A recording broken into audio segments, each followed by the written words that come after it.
Welcome back. After battling for days over policy issues with Joe Biden, Senator Bernie Sanders' campaign is aiming to put those feuds to rest as the candidates near the Iowa caucuses.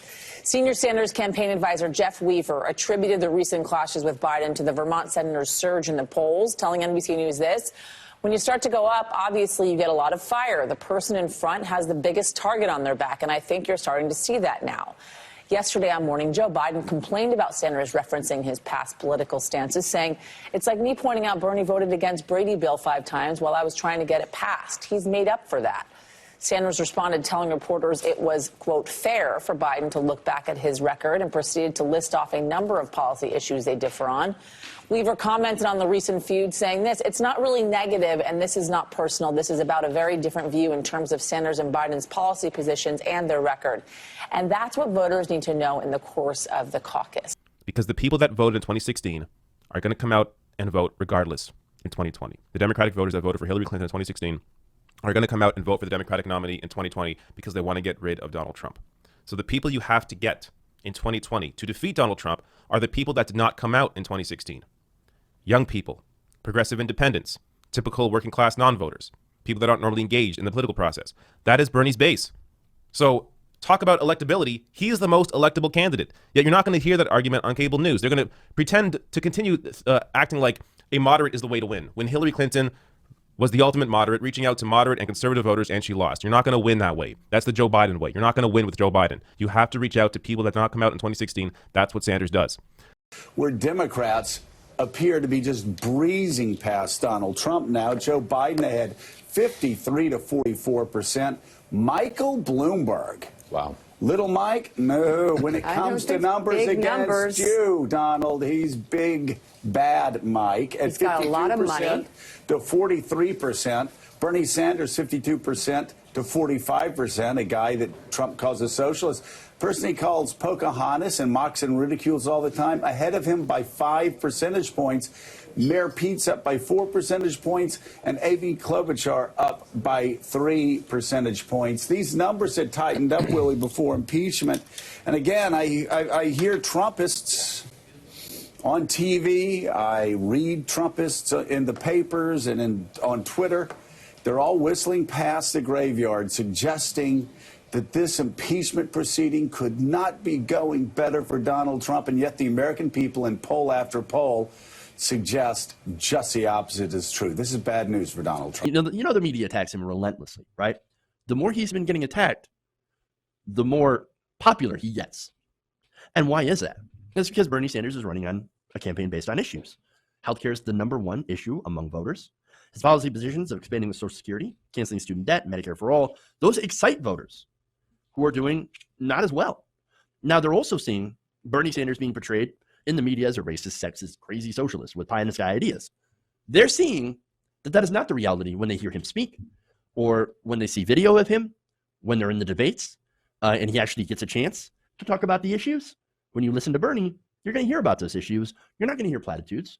You're not going to see fluff. You're going to hear about stuff that matters. And so when you look at that graphic, if we put it up again, you can see that all the way down the line, there are 5, 6 candidates who can make the electability argument. If the question was, well, some people say, without evidence really, oh, Elizabeth Warren couldn't beat him head to head. She can make that case, John Lemire, that she can win. Pete Buttigieg can make that case. Amy Klobuchar, and certainly Joe Biden and Michael Bloomberg can make that case. Democrats want to win, and it's in the crosstabs of this poll again more than anything. And now you've got a list of people led by Joe Biden and Michael Bloomberg who can make the case. Again, this is not a national referendum, the general election. We know that, but who can make the case that I would beat this president. Yes. Will the Democrat Party step up and pay attention? We have Obama and Hillary on one hand saying, never Bernie. Right. The New York Times endorsing, Warren and Klobuchar, also never Bernie. Yeah. You're seeing it's setting up to be, I think, the civil war in the Democratic Party a little bit between the establishment and the progressives. Absolutely. Right. And that was the other interesting, Andrew Crystal pointed this out, that women in this poll actually support Sanders more than men, also citing health care as their #1 issue. I mean, he seems to be consolidating much of the vote of, I guess, anybody who cares about health care. I mean, we covered this before, I think, a couple months ago. Even people with Biden, I mean, they all trusted Bernie, whatever it came to health care. I guess the question is with all this, is it enough to start switching votes in South Carolina? An interesting Monmouth poll came out yesterday in the Democratic field nationwide. And what it shows is, of course, Joe Biden up doing pretty well. He and Sanders seem to be at the top of all of these polls right now. Elizabeth Warren at 14%. But look at this.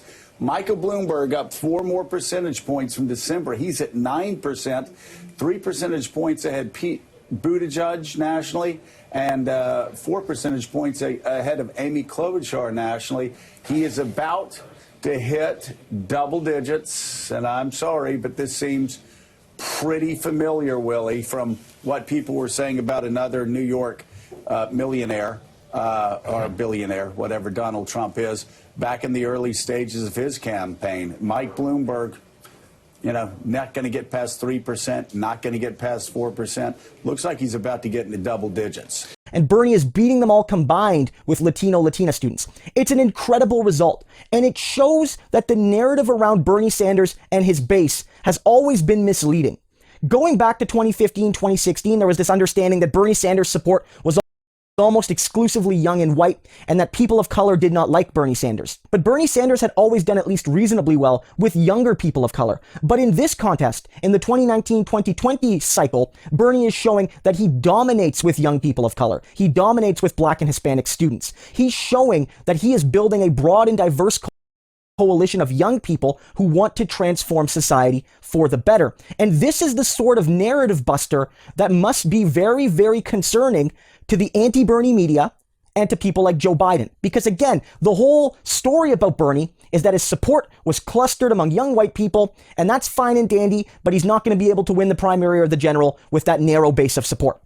But we see this poll, and of course the CNN poll we covered on this channel just a couple days ago demonstrated that Bernie Sanders beats Joe Biden by 3 points among voters of color total, among all voters of color, not just young students, but among all people who are voters of color. In a new poll from WBUR that shows Senator Bernie Sanders now with a big lead over the Democratic field in the state of New Hampshire.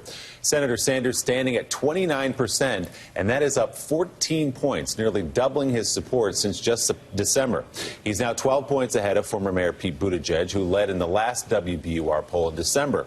Buttigieg now stands at 17%, down a point, but within the margin of error, stable there. Former Vice President Joe Biden, 14%. He's down 3 points. Senator Elizabeth Warren following closely there at 13%. Senator Amy Klobuchar rounding out the top 5 with 6% support. She's up 3 points since last month. Joining us now, CEO of the Messina Group, Jim Messina. He served as White House Deputy Chief of Staff to President Obama and, of course, ran President Obama's 2012 re-election campaign. Jim, good morning. Let's start right there in New Hampshire. We'll work backwards to Iowa. But what do you see in that poll? Interesting thing about that poll, if it's true, Elizabeth Warren is in deep trouble. She cannot finish 4th in her neighboring state of New Hampshire. If she doesn't do well in New Hampshire, where is she going to do well?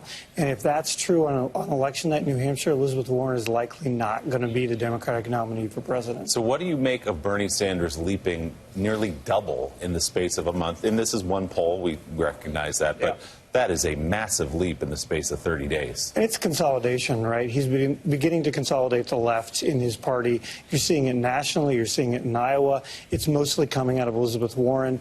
You know, he has a relationship with these voters. He's been campaigning with these voters for now 6 years. He knows New Hampshire voters really well, and people are beginning to come to him. Mike, WBR, the NPR station up in Boston, your area. You've been out in New Hampshire just last weekend with some of the candidates at some of the events. What's the vibe up there, and does it reflect what you're seeing in the poll here? Yeah, well, it does in a certain sense. In New Hampshire, always within the last 10 days before the New Hampshire primary, and now we're 2.5 weeks out from the New Hampshire primary. There's extraordinary volatility this year. It's affected 2 candidates just by eyesight alone. It's affected Pete Buttigieg and Elizabeth Warren. Pete Buttigieg a month ago, I think if you had asked, you'd say he has a shot at winning the New Hampshire primary. I think that shot has diminished. Elizabeth Warren, I think you're absolutely right, Jim. If she does not score really well in New Hampshire, in terms of a bunched up top 3, she's going to have a difficult time moving forward. According to this poll, as Newsweek reports, Bernie Sanders now leads Donald Trump out of all 2020 candidates by the widest margin. We all have to assume Trump will run the dirtiest campaign imaginable, and he's going to eat into the lead that all of the Democrats have. So what we have to do is give ourselves the biggest possible cushion and assume that maybe Trump will knock a Democrat down by 4 points, right? So it makes sense to go with the person with the widest lead against Donald Trump Bernie Sanders, and not just because the numbers say this. Also, substantively, you can really argue the case that Bernie has what it takes to turn out a wide set of voters that don't normally show up. He has the youth vote on lock. How did Barack Obama win in 2008? He got young people and disaffected voters out. That's the ticket. That's how you beat Donald Trump. Joe Biden isn't going to energize anyone. So if you want to win, you need someone who can energize the base. That is the crux of Bernie's electability argument, I think, in addition to these polls. On Buttigieg and Biden, they are, of course, the two of the top 5 that aren't impacted by the Senate trial. They're not going to be stuck in Washington these next couple of weeks. It seems like the vice president has sort of stabilized in Iowa, while Pete Buttigieg, a few weeks ago, looked like he was on the verge of maybe breaking through, but he's now sort of dipped in the polls. What is your sense of it? I know Iowa's obviously a special place for you and the alums of the Obama campaign. Yeah. What's your take of it right now? Yeah, Iowa's heaven for the Obama people, right? If you look at it right now, I think Mayor Pete has capped his surge. He's no longer the hot candidate. It just seems like there's no sort of impetus for him. Joe Biden is now leading 69% of voters who think the most important issue is who can beat Donald Trump. He's consolidated those voters at the expense of Mayor Pete. And I think if you look at the two people who have actual bases in Iowa right now, it would be Bernie Sanders and Joe Biden. And they're the two that are beginning to consolidate, in the next few days. But I want to go to a point Mike said. We're going to see polls bouncing all over the place. You all know, Willie and I have talked about this a million times. I hate polls because some of them are just, stupid. There was a national poll out with a 7% margin of error. Why are we even talking about these things, right? You're going to see polls all over the place. Here are the numbers to look at. What is the most important issue in the Democratic primary? Who can beat Donald Trump? Part of what Bernie has been able to do in the past 2 weeks is make a move on that number. He's up to now a quarter of all Democrats saying he's the best candidate to beat Donald Trump. And that's why he's beginning to rise with the left votes in the primary. This is why Biden is consolidating votes against Mayor Pete, because people believe Joe Biden is the best candidate. And so I think you're seeing some consolidation, but there's going to be some bumps back and forth.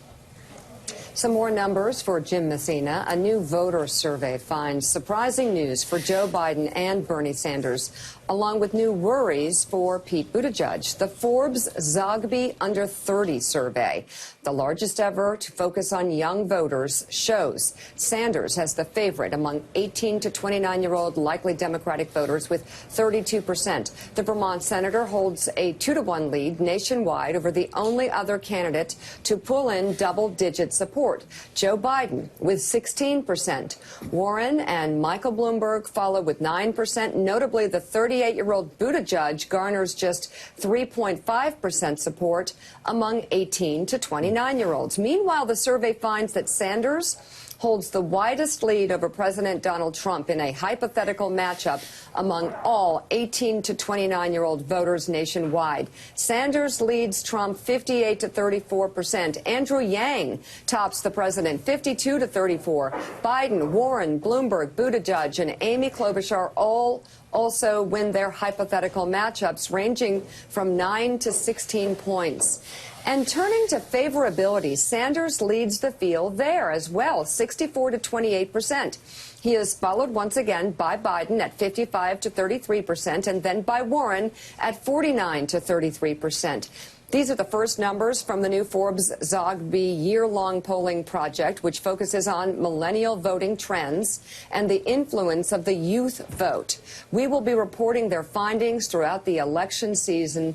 And Jim Messina, it's interesting. First of all, those numbers against who beats Trump is exactly what you're focused on, because that's what you feel voters most care about right now, and those are the numbers that can be depended on. But what about youth voters? Can they be depended on not just to show their opinions, but to show up at the polls? It is the great question. When you start to look at modeling who's going to be the electorate in this primary, the question is who's going to actually turn out to vote in this election. I think those numbers Mika showed are absolutely stunning, because over 50% of voters under 30 favor a candidate over 70 years old. You add up Bernie, Elizabeth, and Biden, and they're over 50% among young candidates. It says that electability matters. It says that issues matter. This has always been Bernie's big calling card, that he could get the youth out. We just had the highest turnout in a midterm election in 100 years with young voters. The question is, are these folks coming in a very big way? And if they do, it'll change the electoral map.